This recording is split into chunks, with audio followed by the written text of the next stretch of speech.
Jihad, welcome to the Hustle Kitchen podcast brought out of Dubai. Super excited to have you here. We have the founder of Kaykroo, and thank you for coming in, Jihad.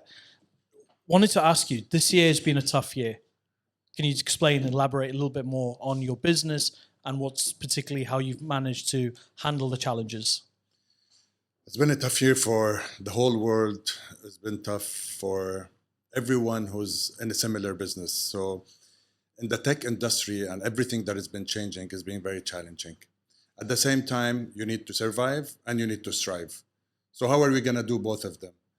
At Kaykroo, we've been always trying to do our utmost to do both. How can we survive this period of time, especially that we are in a company that's still in the startup mode, a lot of VC money with us, a lot of money from family offices and from investors that we need to please. At the same time, we need to strive and to continue on growing. So it hasn't been easy. What we're trying to do always to ensure that we're satisfying the interest of the shareholders and investors, and to make sure that the company is continuing to strive.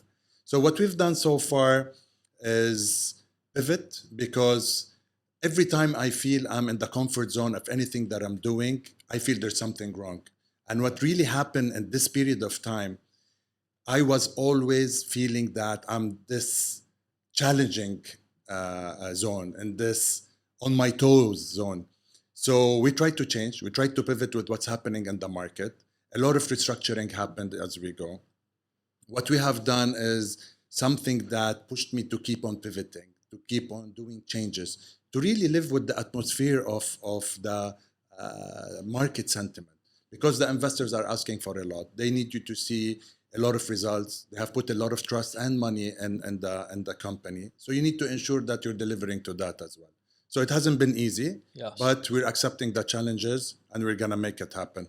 Amazing. And for viewers who don't know what Kaykroo is, could you give a little bit of a background on So the company? Kaykroo, it's a macro-scale cloud kitchen business. We create our own brands within our kitchen. We own our technology and we've developed our technology. So we are a full SaaS platform, owning the brands, owning the assets, and owning the technology.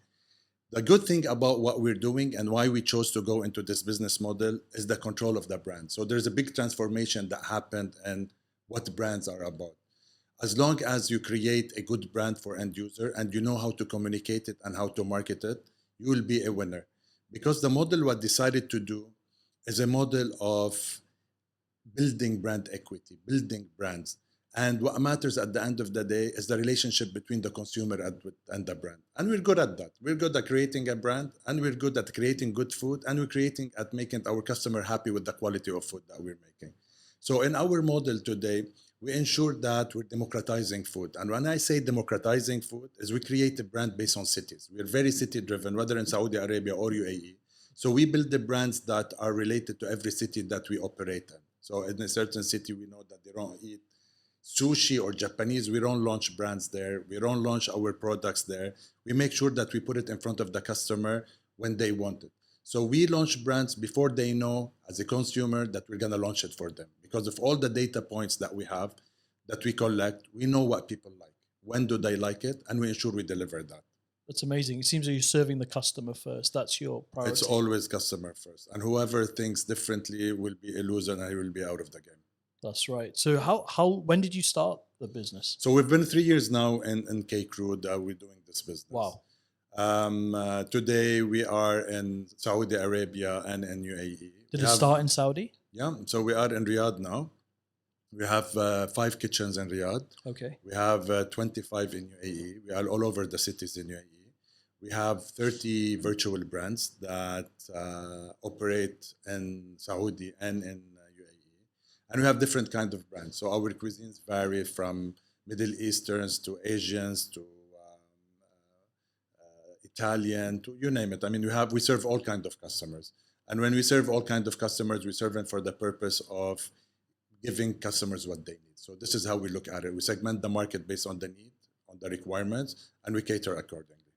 Amazing. Fantastic. And so you mentioned Saudi Arabia is where you started. Tell us the journey, how that all happened. We started in UAE, not in Saudi Arabia. Okay. Yeah, so we started here, then we went last year to Saudi Arabia. Right. Saudi Arabia, so my co-founder is Saudi. Okay. He lives in Saudi Arabia. So he was a big motivation for me to go and push the operation in Saudi Arabia. It's not an easy market. So if you don't really understand the basics of the city, of the market, if you don't have the localization aspect of the business, you cannot strive there. So with Fawaz being there, he helped me a lot to really map the market better. 70% of my investors are Saudi, if not more, actually, maybe 80% they are Saudi, because we were able to really tap on the opportunity size and two, on the localization aspect that they believed in.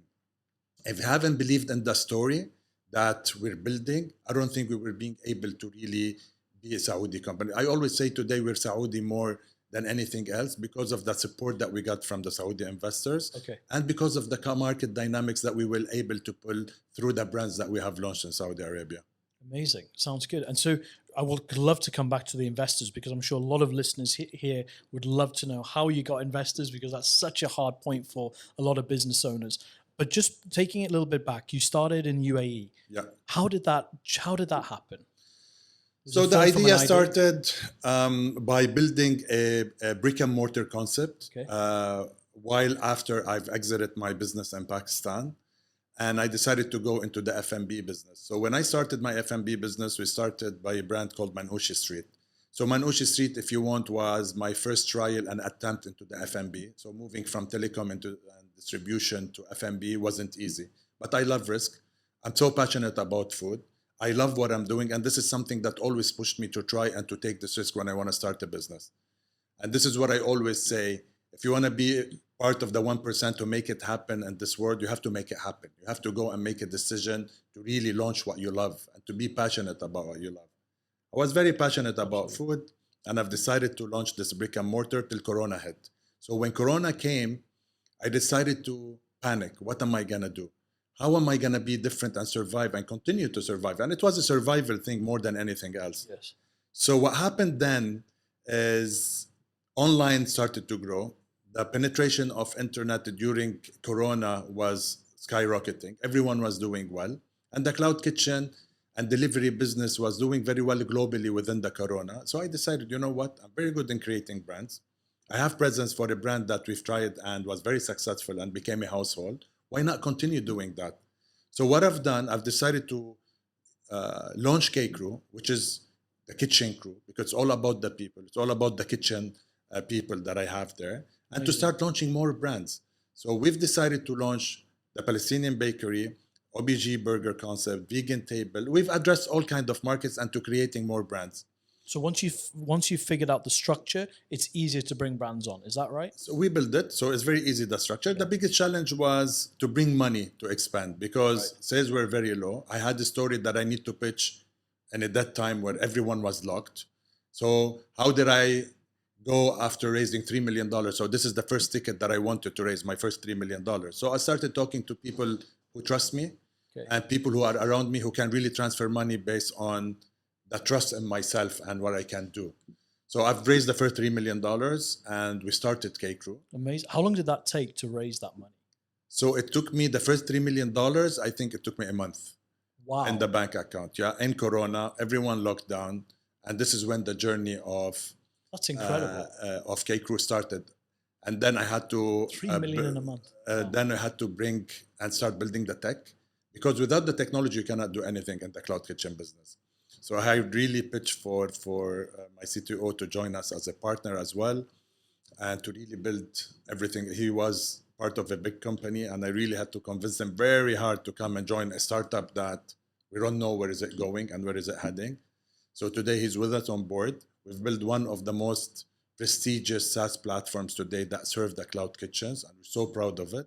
And we want to continue on developing it and on building it. That's fantastic. How did you get your as a CTO to join you? How did you do that?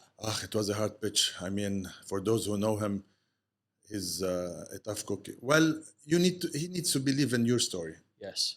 From investors, now you said you want to talk about investors. So investors or good people, they need to believe in you before anything else. They need to believe in the story that you have between your hands.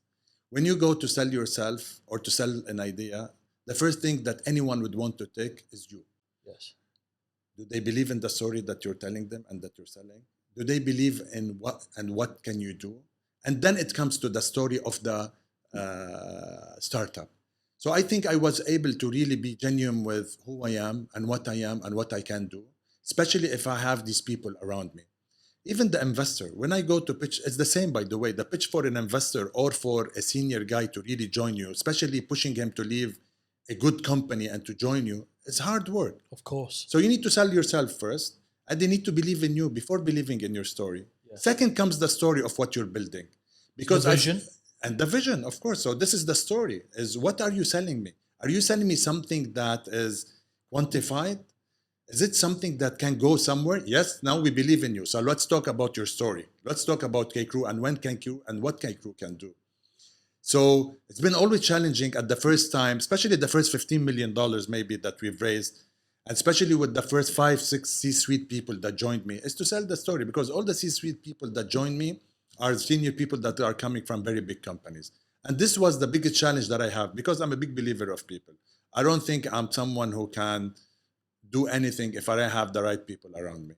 It's 75% if you want to look at all the successful companies as they have the right team versus people who failed that is a mono decision CEO. I'm not a mono decision guy. I'm not a micromanager guy. I'm a guy who believes in democracy and in decision-making process in any company.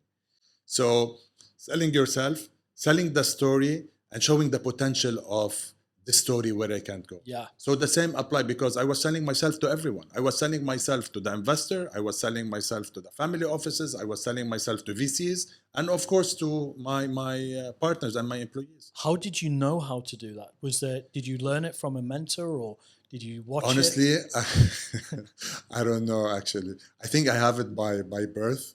But I've been through a lot. So I lived in Pakistan for 5 years, in a country that I didn't know anyone, not speaking the language, going to Peshawar or Lahore or Islamabad, working in the most difficult industry, selling mobile phones in Pakistan. It's like stuff.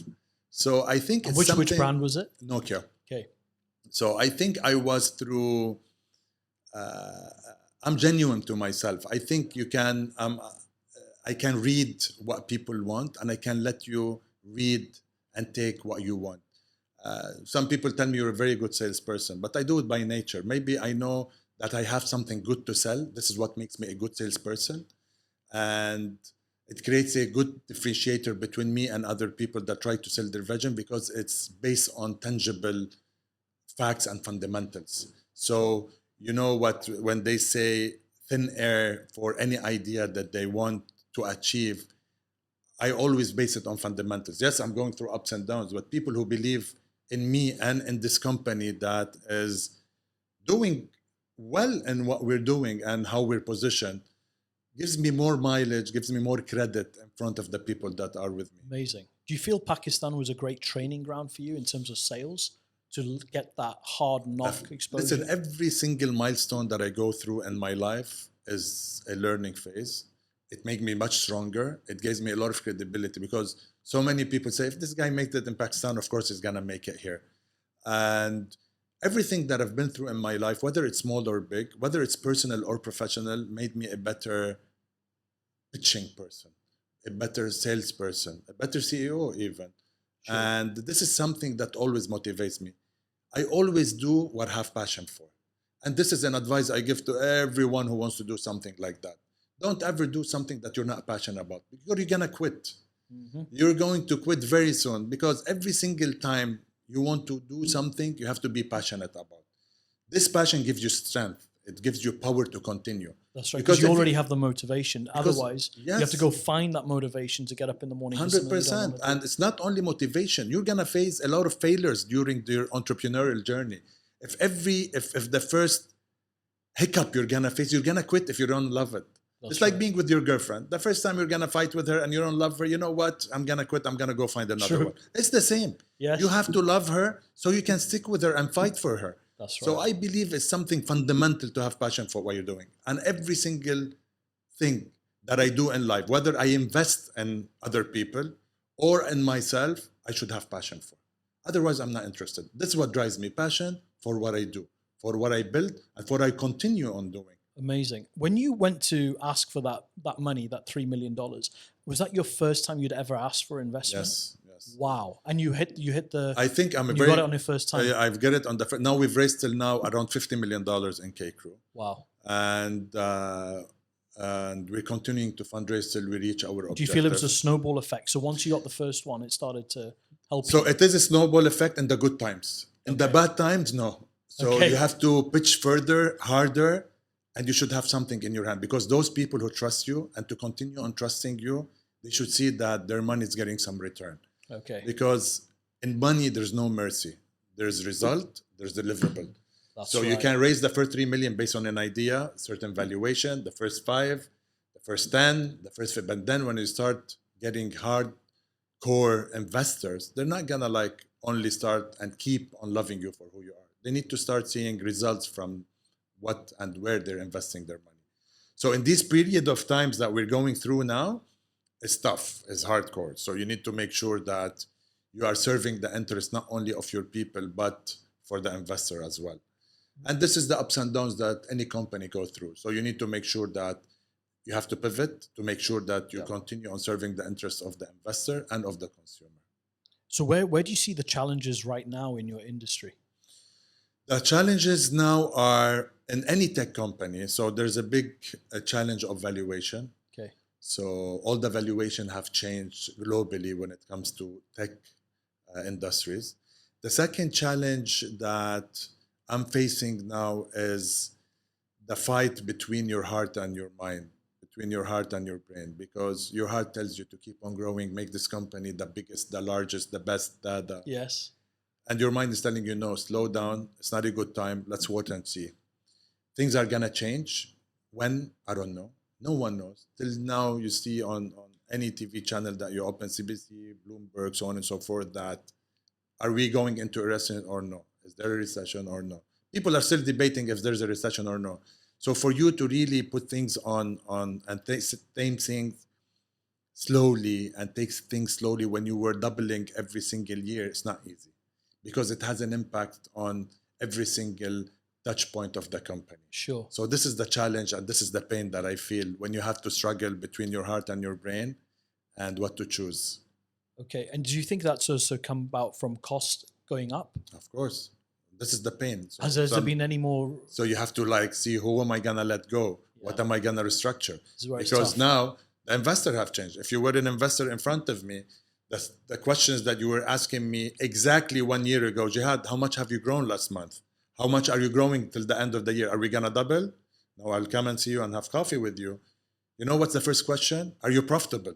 So now we're moving even in terms of mindset, from how much am I growing to am I profitable or no? And how fast am I gonna do that? How much time do I have? So a lot of things are changing. And this is where it comes, if you want, the personality of entrepreneur and CEOs on how to move fast.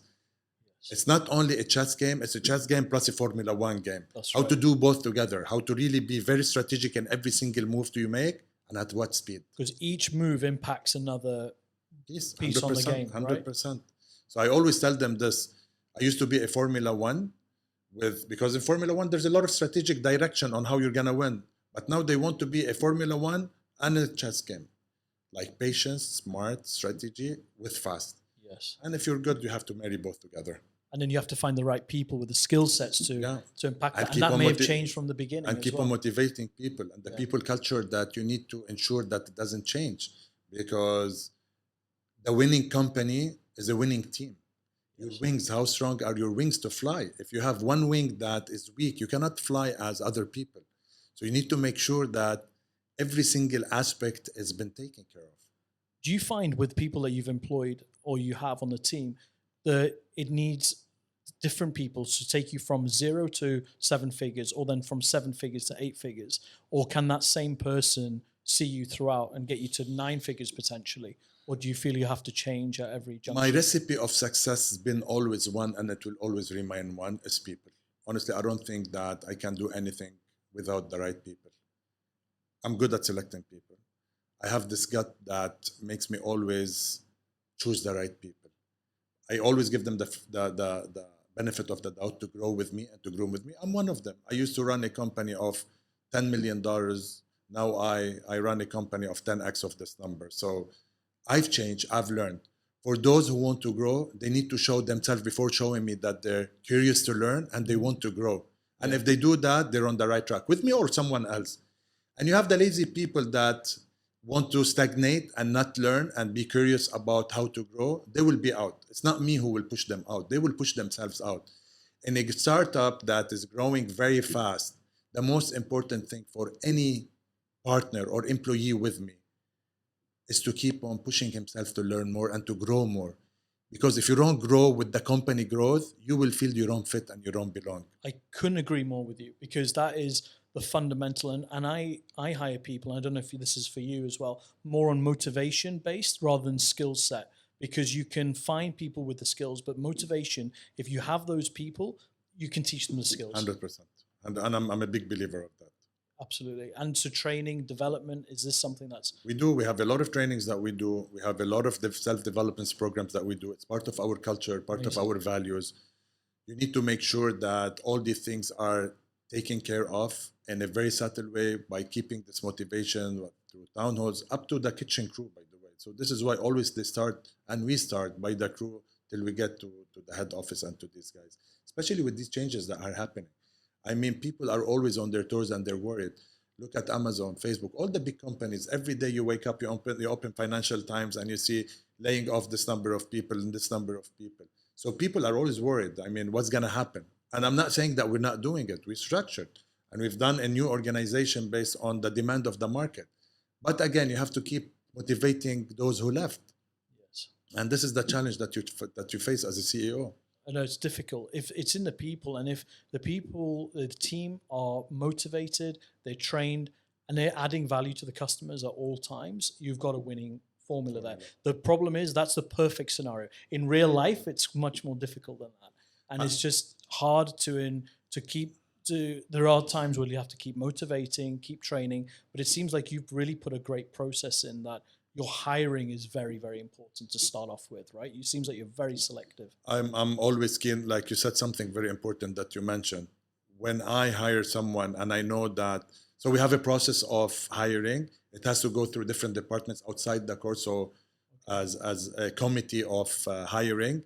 So when I receive a feedback that they're not skillful enough for this job, but they fit in terms of values, I hire them. Because I always believe what you said. I will teach you how to become a better Kaykroo guy, a better crew for the company. But I cannot find someone that fits our values. And it always irritates me if I make a mistake. I've hired someone who is not within our values. And whatever this value is, it can be any of the 10 values that we have. He doesn't fit and he will resign and leave.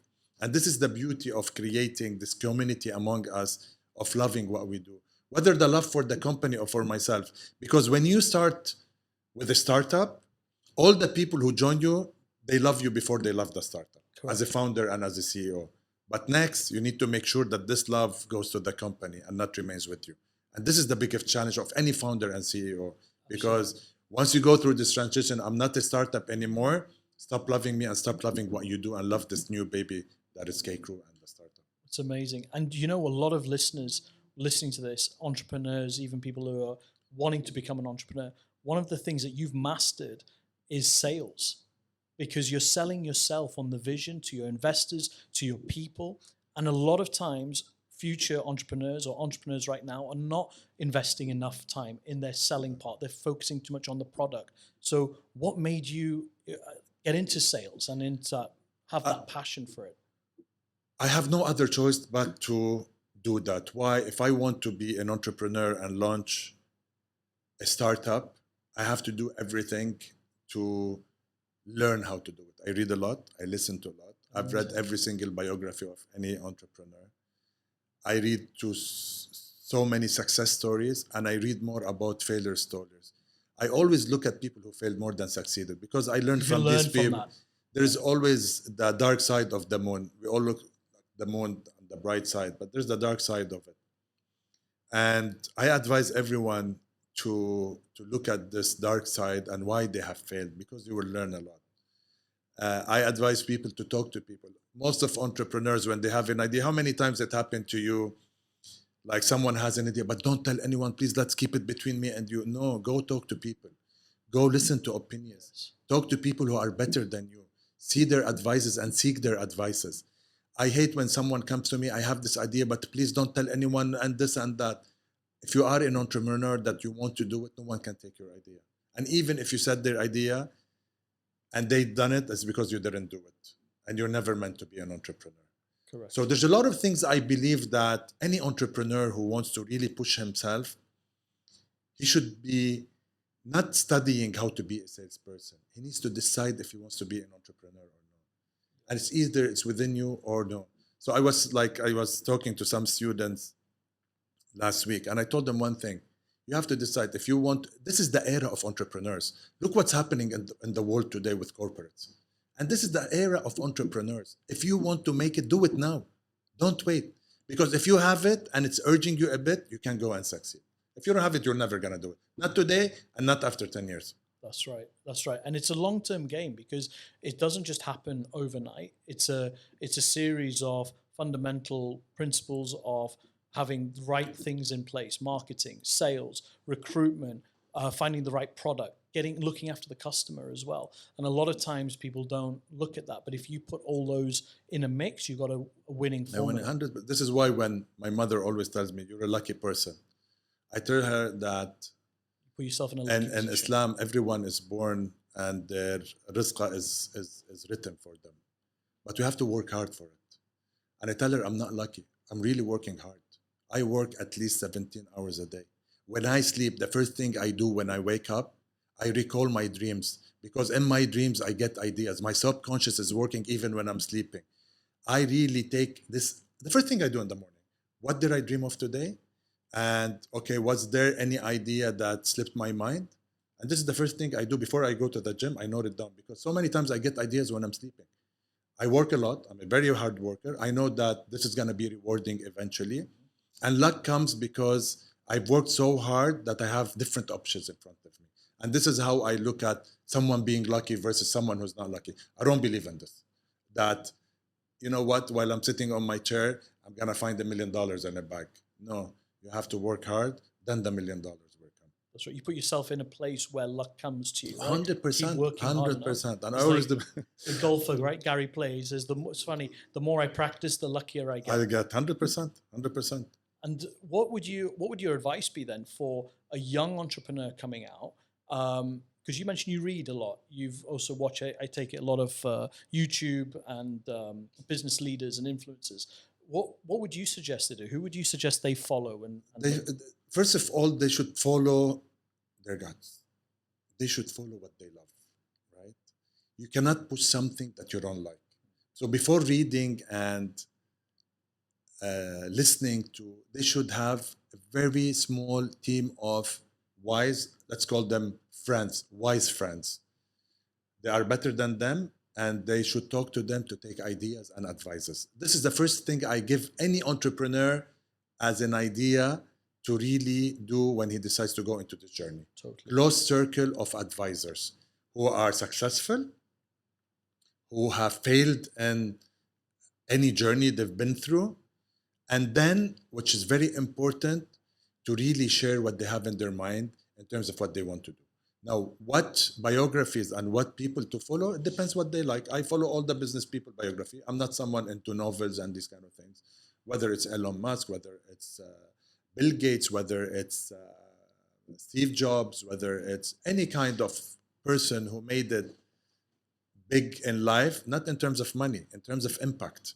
Because this is what I like. I like to make a difference. I like to make an impact. So many people can make money from not having impact. I don't really care. I don't really follow them. People who make a difference, who make something that we don't see every day. These are the people that inspire me. What inspires me is purpose. Like what was different and what's in it for the world, for the population. What is going on that? Where's your vision with this company? My vision is to make sure that I always say I want to be the unicorn of great food. I want to be the unicorn of great food. And when I say great food, I want to serve you with everything that you want to eat. All kinds of cuisines, anywhere you are, at any time with the perfect quality. So I have different kind of motives, how later on we have different visions that we want to implement, because things change as we go as well. Even my vision have changed 2 times so far. Yes, I want this to have a big impact on if you want, the habits of eating and the habits of ordering food, be creating communities, belonging. I have so many things that I want to, and I keep on changing. So many people tell me, Jihad, you keep on changing your opinion. I told them, no, things are changing. We need to change. If I'm going to be constant to what I believed 5 years ago or 2 years ago, True. I don't fit. And it's not me. I'm someone who's very dynamic. I'm someone who changes a lot in terms of what fits better so I can grow better. So for Kaykroo, I see it one of the largest virtual brand company that operates in the region, and hopefully and more than the region, and to democratize food as much as possible. Amazing. And it's that ability to know about adapting, because a lot of times one has a focused structure on how a business will operate, but a lot of things change as regulation comes into play, different dynamics, economic shifts, spinning plates. So it's amazing that you're thinking always of adapting and maneuvering. Someone who's constant to his thought and philosophy and idea, I don't think he will be able to live in this new globalization that we're going through. Rules and regulations are going to keep on changing. More challenges are going to come. Unexpected incidents are going to be lived at. Look what's happening every day. We see news. Who expected SVB overnight? We're going to wake up, it's bankrupt. I think we need to live with what's changing around us. And if you don't do that, you're going to be falling behind. Totally. So we should always do one thing, and this is what I would sum up with. We should always know and believe that tomorrow is better. If we think that tomorrow is going to be like yesterday, we're not going to move ahead. Anything and everything that we go through, we should believe that tomorrow is better, and we should make it better. And this is how we're going to strive and survive. Totally. Something I feel, just 100% with you, the passion that you're coming across with your company and the vision and where you want to be, it came from something. It's either come from pain that you've endured to become want to become the best. Could you explain where is this? You know, you're a unicorn in yourself in the way of where you want to be, how you want to serve. Where's this come from? I don't know. Maybe it's like coming from pain. Actually, it's a good question. I never thought about it this way. It's coming from maybe wanting to make an impact, make a difference. I always dream big, and I always follow my dream, regardless of how much I achieve of this dream. But there's always passion in what I'm doing. Maybe this is how I'm different. Were you told no when you were younger? Were you told it's not possible? I feel, honestly, I've been through a lot of unsuccessful attempts in my life. Okay. Whether it's personal or professional. It made me stronger, yes, like any other experience that we all go through. Yeah. But the driver inside of me is something that keeps me going. I think is the passion for what I do, wanting to make things happen, and 3 is to make things different. And inshallah, to leave an impact if I can. Legacy. And a legacy, of course. Okay, so now Hussein on the Hustle Kitchen podcast. Jihad, that was amazing so far, what I've been listening to. I have some questions of my own. Sure. And I'm sure these are questions that a lot of people have, because obviously you're food and tech. Would you say you're more food or more tech? I should never mention the word tech. I'm a food business. I should always remain a food business because the consumer doesn't give a shit about tech. He cares about eating good food. The tech is an enabler. It makes me better maybe on how to serve you, but you don't need to see it as a consumer. We have a lot of data point, a lot of data touch point. I should capitalize on this. I'm a food. I will remain a food, and I will ensure that I will never compromise on that. Amazing. Okay. I want to go into the food stuff. That's why. Okay. I've had restaurants before, and I've worked with a lot of restaurants in my marketing business. The thing is with Bahrain, though, it's a smaller market compared to like Dubai and Saudi that you mentioned. Like, you know, so we've got a lot more players competing for a much smaller piece of the slice, right? In your experience, I mean, you doubled in Bahrain and in Saudi and Dubai. Can you tell me the differences that you've experienced in these markets? So when you look at our food, first of all, you have to look at the population because we do business for delivery. So you have to look at how many, you have to look at the ecosystem. Applications, aggregators, Talabat, Deliveroo, and so on. Purchasing power. And 3, which is the variety of choices. Saudi Arabia today and UAE are the largest 2 delivery markets in the region. Why? Because of the population, because of the purchasing power, and because of something that has been pushed in the ecosystem, such as the aggregator. So the more competition you have, the more sales you will create, the more demand will be pulled for companies like us. In Bahrain, the problem is the market is so small that the aggregators are not putting enough attention to make this market grow, because it's not growing. Here you can look at Riyadh, for example. Riyadh, it grew 5-fold in 1 year in terms of population, whether it's international or local migration from Jeddah, from Dammam, so on and so forth. Here is the same. How many people have relocated that you know of to Dubai? Today we've doubled in 5 years in terms of population. Bahrain, look at the growth. It's single digit. So the most important thing of our business is for the ecosystem to be very well equipped. In Bahrain, they need more choices. Not a lot of restaurants are, you think there's so many options. Open Talabat in Bahrain, you don't find any option. I always order from the same 3. Do you find that Thank you very much. as humans, like we're Thank you. So this is my job, is to give variety. So today I need to keep on building virtual brands so I can give more variety to the market, but I need the support of the other ecosystem pieces of the F&B or of the delivery.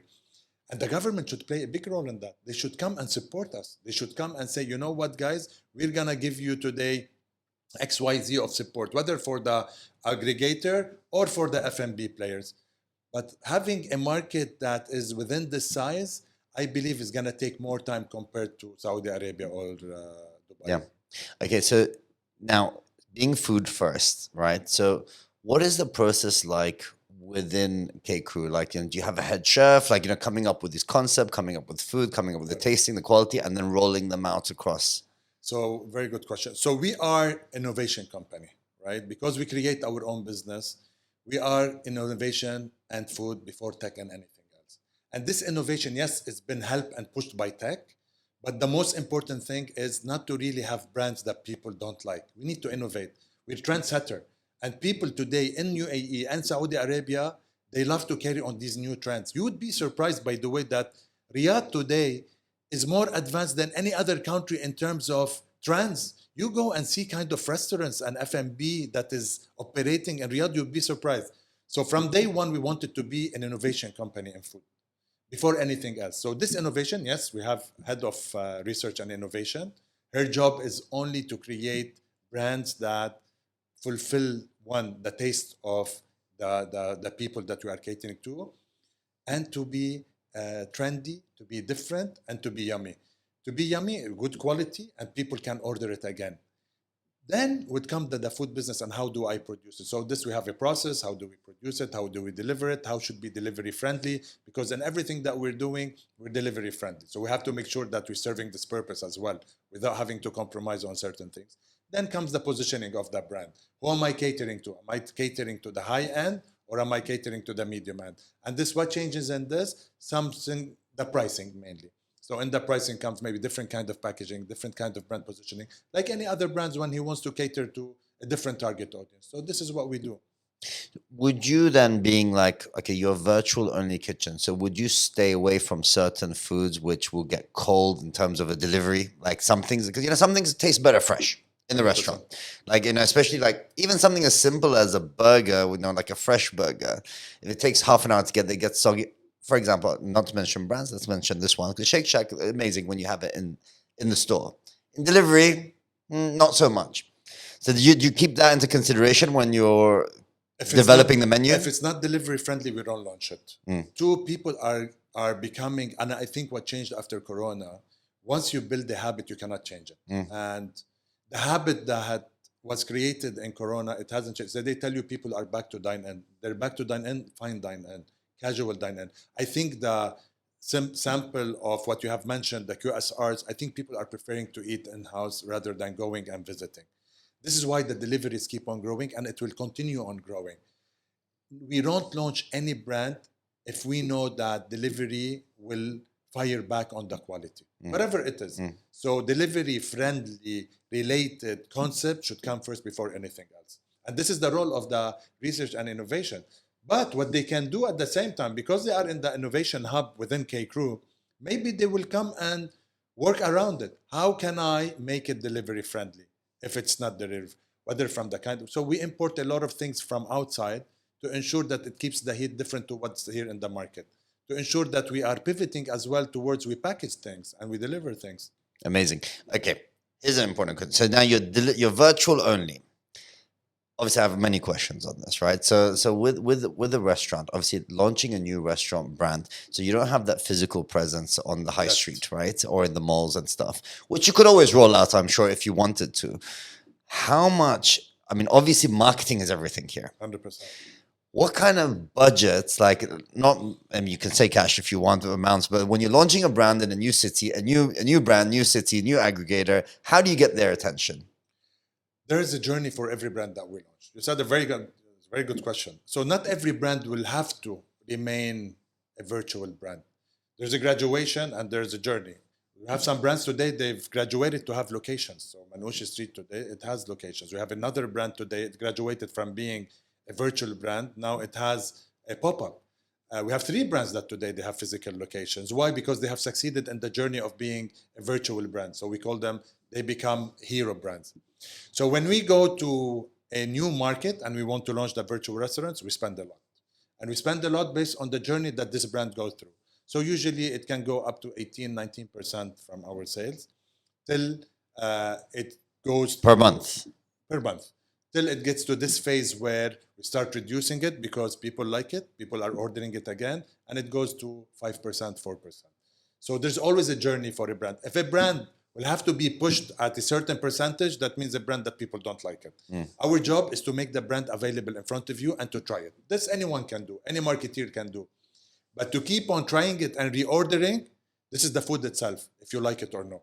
So this is where I say we are a food company, because I need to make sure that you order it without seeing it on a marketing campaign, so on and so forth. Yeah, of course. I mean, as a marketer, I always say, it's our job to bring the horse to the river, but I can't force it to drink, right? So, 100%. so now, in terms of the brands, though, like what in the marketing mix, what channels do you focus? Is it purely digital, or do you go traditional as well in terms of marketing these new I don't brands? believe in one thing. I'm a hybrid model. And when we say hybrid, digital is a big part, a very big part. There's a lot of activation that we do, which is the traditional way. We go to events, we go to, we do a lot of maybe pop-ups in certain places, community. Traditional in terms of distribution. Print, leaflets, in terms of print, So billboards, billboard, magazines. yes. Magazines. So for out of home, I think billboards, we've tried it a couple of times. It worked very well, especially for brands that we created brand equity for. So the most important thing from your question, that if I want to answer with, anything that takes me to build the brand equity for a hero brand, so a virtual brand that we want to have it as a hero brand, we do an umbrella, or what you call, you guys, a guerrilla campaign. So no, we do that. So we need to make sure that it's like any other F&B product. Once it graduates, so from the 30 brands that we have, maybe 4 are hero brands now. And hero brands, why? Because the consumer decided that they are hero brands, not me.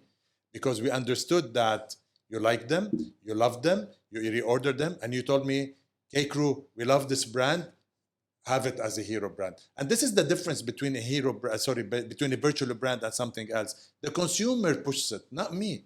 I'm not opening a restaurant and people are not walking in. And I've wasted all this money in this brick and mortar. Then you know what?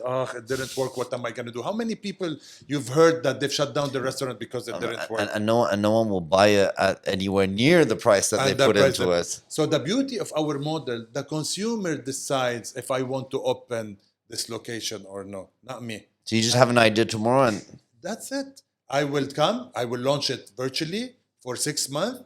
Then the consumer, based on the habit of how they treat this brand, I will know that this brand is worth opening a brick and mortar because the consumer likes it. He loved the pricing. He liked the positioning. He liked the flavor. He liked the profile. So what's missing? It's like a free consumer insight that I got from my own customer by paying for it. I'm not giving it to him for free. So I go open based on the consumer preference and not the opposite. So this is what we're changing. We're changing the way people used to operate and open the restaurant. My risk is zero when I open a brick and mortar or a hybrid model, what we call, because the consumer have already decided and he tried it for a year virtually, and I'm bringing it now physically.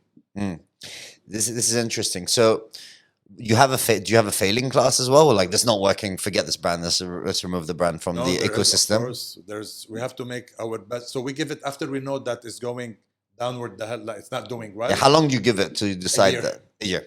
So we don't cross a year. So 6 months, then we put it ER, done machines, then we kill it. We've killed 3 brands so far. Okay. Yes, and this is part of the failure that, but how much did it cost me? Nothing. It cost me nothing. Yeah. I didn't have to go and shut down a location. Yeah. Okay. So in a traditional restaurant, like a brick and mortar restaurant, they say that the most successful restaurants make around 20% at the end of the year, all in, like, once they've paid all off the rent, staff, etc., etc.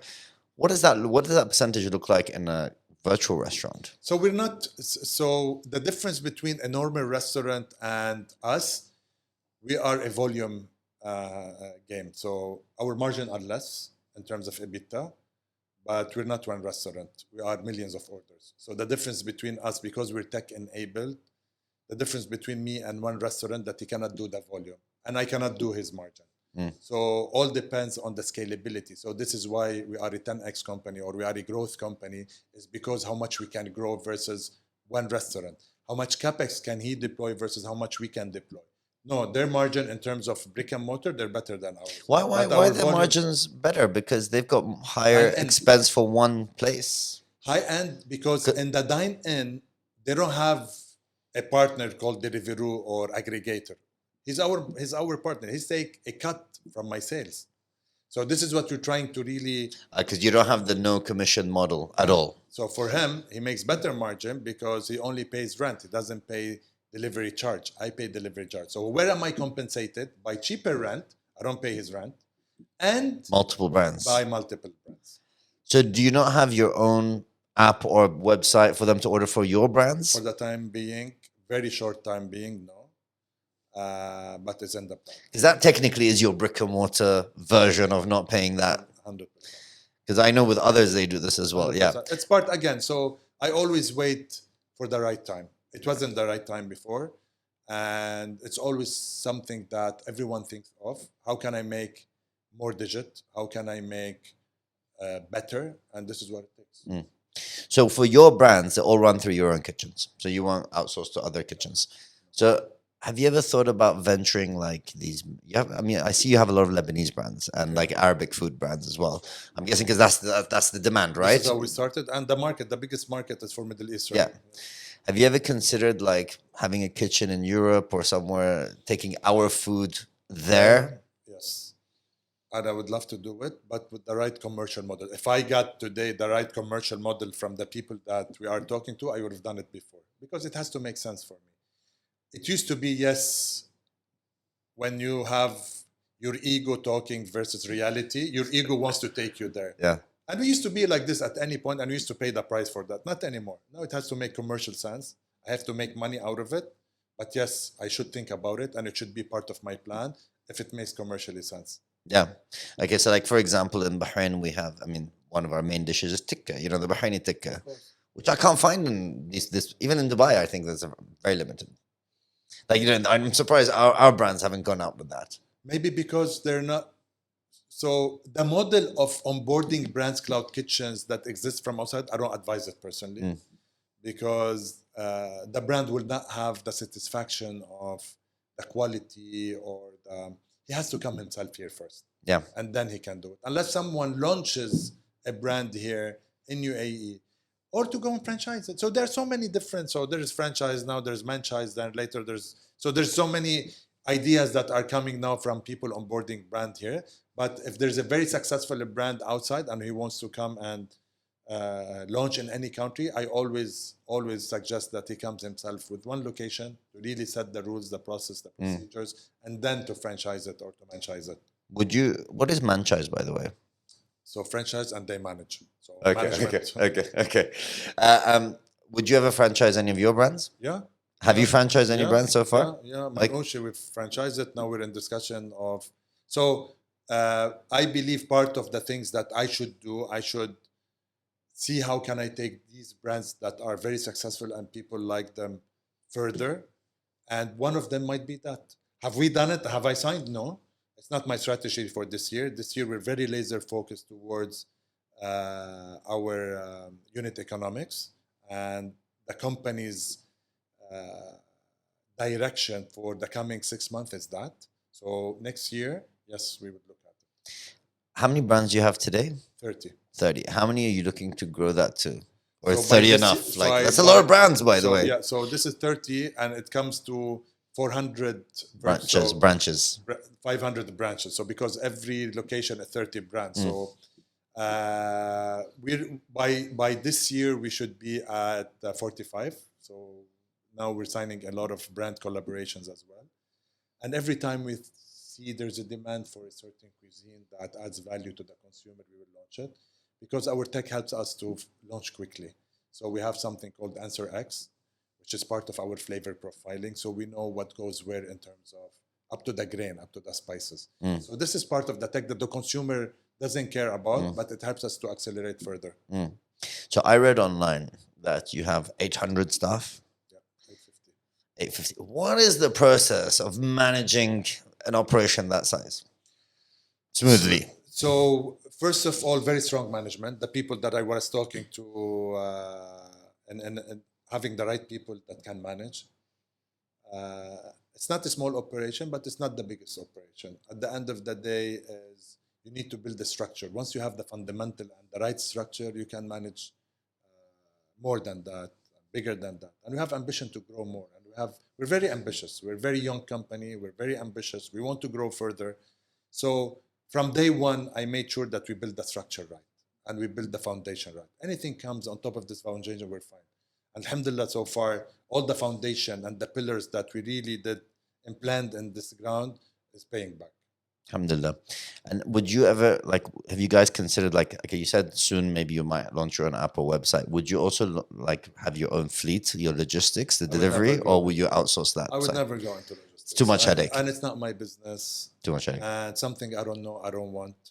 And too much headache. Okay. I want to go back to when you raised, well, first of all, no, the most random question. Why did you go to Pakistan? What took you, where were you before Pakistan, and what made you think that's the place to be? So I was working for a company that used to be one of the largest Nokia distributor in the region. And for some issues, they had to terminate the operation. So I was lucky enough that Nokia agreed and to give me the distribution of Nokia in Pakistan. What year was this? 2009. So Nokia was still alive, or was it? alive. No, the show wasn't dead yet. No, it wasn't that. So I sold it, and then after 2 years, it got that when Microsoft purchased it. So this is part of making the right move at the right time, because I knew this was going to happen, and I sold at the perfect time, to be honest. So they gave you Pakistan, or you asked for it? I asked for it. I was meanwhile in my previous company trying to set it up. Then when decided the partners to depart from my previous company, I've decided to go and take this challenge. I got another job when I got terminated from this company. So if you walk into my office, the first thing that you see behind me is my termination letter framed. And this termination letter was the most important thing that changed me in my life. I framed it and I put it and I always look at it and I always read it. Because it wasn't only the reason why I moved to be an entrepreneur, but as well, it gave me a lot of experience of knowing what I want. So I went there. Nokia agreed, thankfully, because they believe in my capabilities of launching a distribution company there.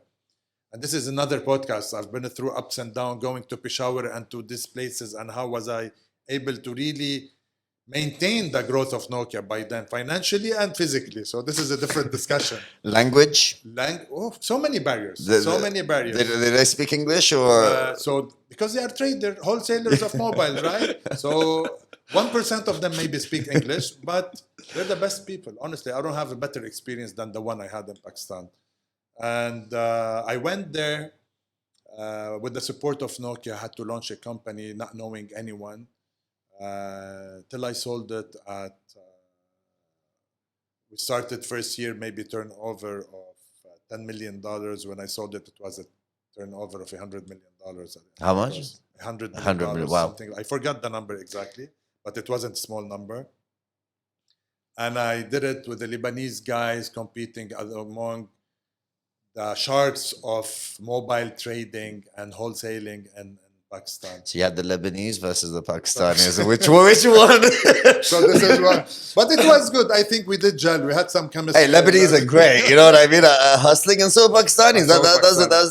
That's a really interesting. Yes. And it was very interesting. It was the best experience. Like, I would go to Pakistan and like in a glimpse. Like, I would not even think about it twice. So 5 years there, 6 years there, and it was perfect. It was an amazing school for me. And you exited, sold? Exited, sold, and started Manouche Street when I was there. And this is how the When you were there? Yeah. But you started in Pakistan? When I was in Pakistan. No, we started it here. Yeah. So it was in 2009 when the crash happened in the States. So most of my friends that were bankers were out of a job and decided to start something. So we've decided to start everyone with 100,000 dirhams, I remember, to open one location. And then, of course, things changed after I came here. But this is how we started, as an idea of people don't have a job and how to start it and how to really build something that can be. Yeah. Okay. So did you put everything you made into the business? You risk it all? I would say 80%. Okay. 80%. And what made you think food is the way? You went from phones, by the way. It's completely different. Further is the way when you feel that it's another Pakistan for you. It's another opportunity. You always sniff it. You smell it. This is what I always tell people. Yes, I went all in. I'm a gambler and a risk taker. Yes, I am. So everyone should when he decides to be an entrepreneur.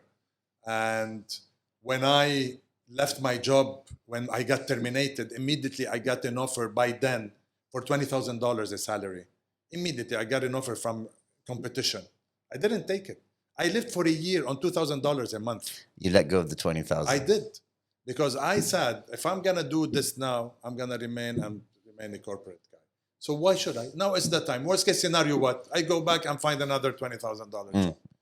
So it's always like, what can you see in front of you and what can you feel? And everyone have it, by the way. But you decide to ignore it or you decide to take it. Yeah. So you need to decide, what am I going to do? Am I going to ignore that I felt something? Or Yeah. I'm going to push for it and pursue it Yeah. and go further, as Yeah. you said. Yeah, no, I respect that, by the way, because that's actually how I got into the marketing industry as well, because I was actually looking for a job in marketing when I went to Bahrain in 2009 as well. So there's financial crisis. I went from Australia, no one was hiring.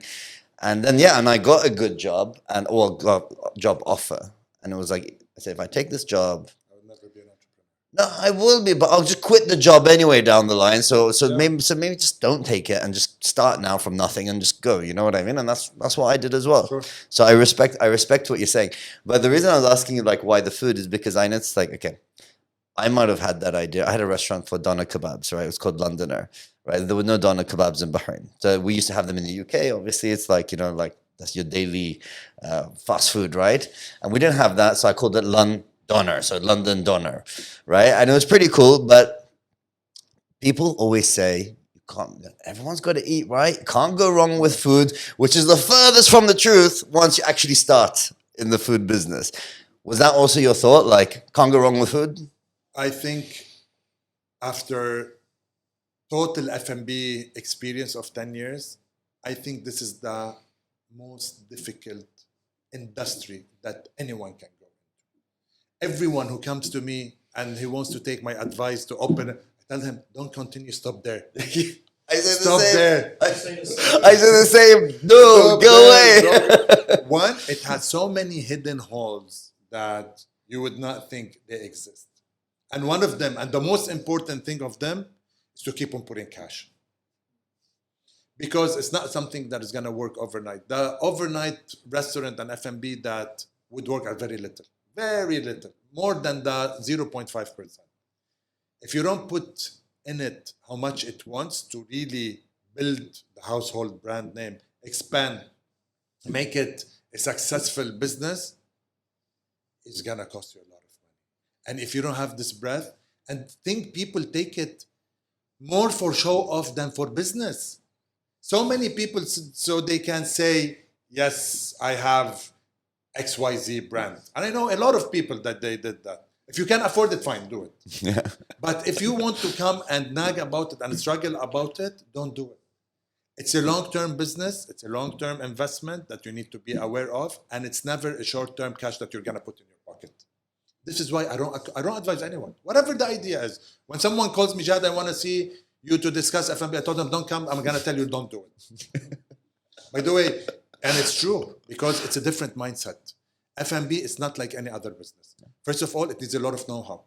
It's the one business that you need to know math, science, engineering, business, you name it. It's 7, 8 educational degrees to be able to learn it. So complicated. So complicated. Absolutely. Absolutely. I always tell people, I was like, restaurant, no way. The juice isn't worth the squeeze. Like, even if your restaurant's making money, or let's not losing money, let's call it, it's just not worth the, if you have one branch, for example, that's all you can afford. It's just not worth the effort. But this is why, if I didn't know personally that Kaykroo will always have my support, if Kaykroo will not go to places, if Kaykroo is not the right fit for the market, I would not do it. And I've been into F&B, but I wanted to continue the journey. The one idea of having a single shop to really get my millions out of it, no. You evolved the journey. I see what you did there. You're like, you know what? Why risk it with one brand? Maybe that brand's not working. If we put 20 brands in one place, one of them's going to work. 100%. And let's not have a shop there, so we can keep changing the brand till it works. Keep tweaking the formula. But if I didn't have the support of my investors and I didn't get the first seed capital of $3 million, I would not have the chance to do it. So that is the actual number one question I wanted to ask you, because obviously that is the question people have. Your seed capital, $3 million, right? So obviously when you say $3 million in a country like Bahrain, everyone's going to be like, what? Because they go raise and they get like $20,000, $30,000, and they take 50% of their company for that, right? But I'm saying that's just the sad realities of when you go to these pitches investors. But now you came in with $3 million. Was that, how many people was that, by the way? So the tickets were the $100,000 10. And the 500, I still remember 2, and 751, and 50 is the balance. So maybe 10 people total, more, 15 actually. And it was a pure idea stage at that point? So it was nothing was tangible. There was Manouchi Street, tangible. A restaurant? Yeah. Okay. And so you're like, we're going to go from here to there. 100%. And then did you know them initially? Like, did you? Yeah, they're family and friends. So all the seed capital is the family and friends. So you have the right family and friends. And they have the right family and friends. Listen, everyone has a family and friends. You can call your neighbor a family and friend. You need people who believe in you, right? So which door you're gonna knock? So usually they always say the F and F round is, you can call it whatever you wanna call it, but it's people who believe in you. And you might have so many people who believe in you that are not family and friends, but a friend of a friend. Because people seek stories, they seek good ideas and opportunities. And trust me, the right opportunities are rare in the region. Are really, really rare. If you have the right one, you will nail it in terms of fundraising. What year was this when you first raised? The first round was 2 years ago. 2 years. So Cloud Kitchens was already a thing, right? It was in the momentum of scale. Okay. Because what's his name? It's called Kitchen Park? I think Park, it's by Travis. Yeah, so he's the first one who did the real estate model. It's not our model. So he's someone that targets people like me. Yeah. Come and rent space. Yeah. So this is the first time people started to hear about Cloud Kitchen when he did it, because he named his company Cloud Kitchen. Yeah. By then. And he and paid it was at the same time, by the way. So all of them were like at the same time. Did he pave the way for regulation? Because before the regulation wouldn't allow that. I mean, I don't know about Saudi, but I know in Bahrain definitely we don't have that. Yes. Like you need a CR, an address, a location, etc. Did Travis manage to initially, just like he did with Uber? I think he did change a bit the business model of the real estate when it comes to kitchens. But for us, he helped us to maybe, for smaller people like who have 2-3 brands and they don't have money to expand in terms of capex. Yes, he did disrupt a bit in this perspective. Yeah, amazing. Okay, so just as a takeaway, what advice would you give to, first of all, people who want to open a restaurant?